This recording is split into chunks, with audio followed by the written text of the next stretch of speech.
The Lord be with you. Good everyone. Today is Thursday and our gospel will be coming from Matthew chapter 22 verses 34 to 40.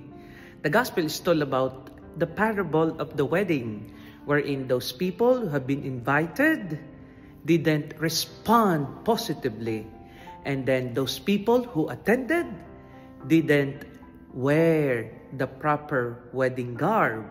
And so the one who invited was furious. The one caught not wearing the proper wedding garb was thrown away in the darkness where he grind his teeth. My dear sisters and brothers, this is all about the invitation to all of us. All of us have been invited by the Lord. But it's just that many really are not responding to the call of God. And those who responded without seriousness, because we say, okay, Lord, I will follow you. But in the end, we didn't wear the proper wedding garb. In other words, many have been baptized.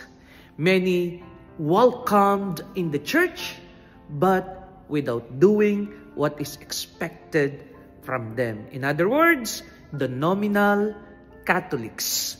They say, I have been baptized, I come to the church, I am following the Lord in my own ways, but they are not actually living the way as they should be according to the plan of God. My dear sisters and brothers, let us not take for granted the invitation given to us by the Lord.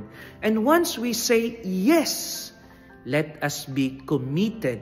And our commitment can be seen by the way we act, by the way we speak, and more importantly, by the way we live our life. The integral change must be seen in us.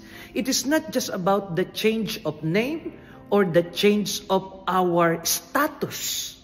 It's all about the total transformation, the integral change of the heart that must be seen in our life. So let us allow Jesus to always transform and change our lives. God bless.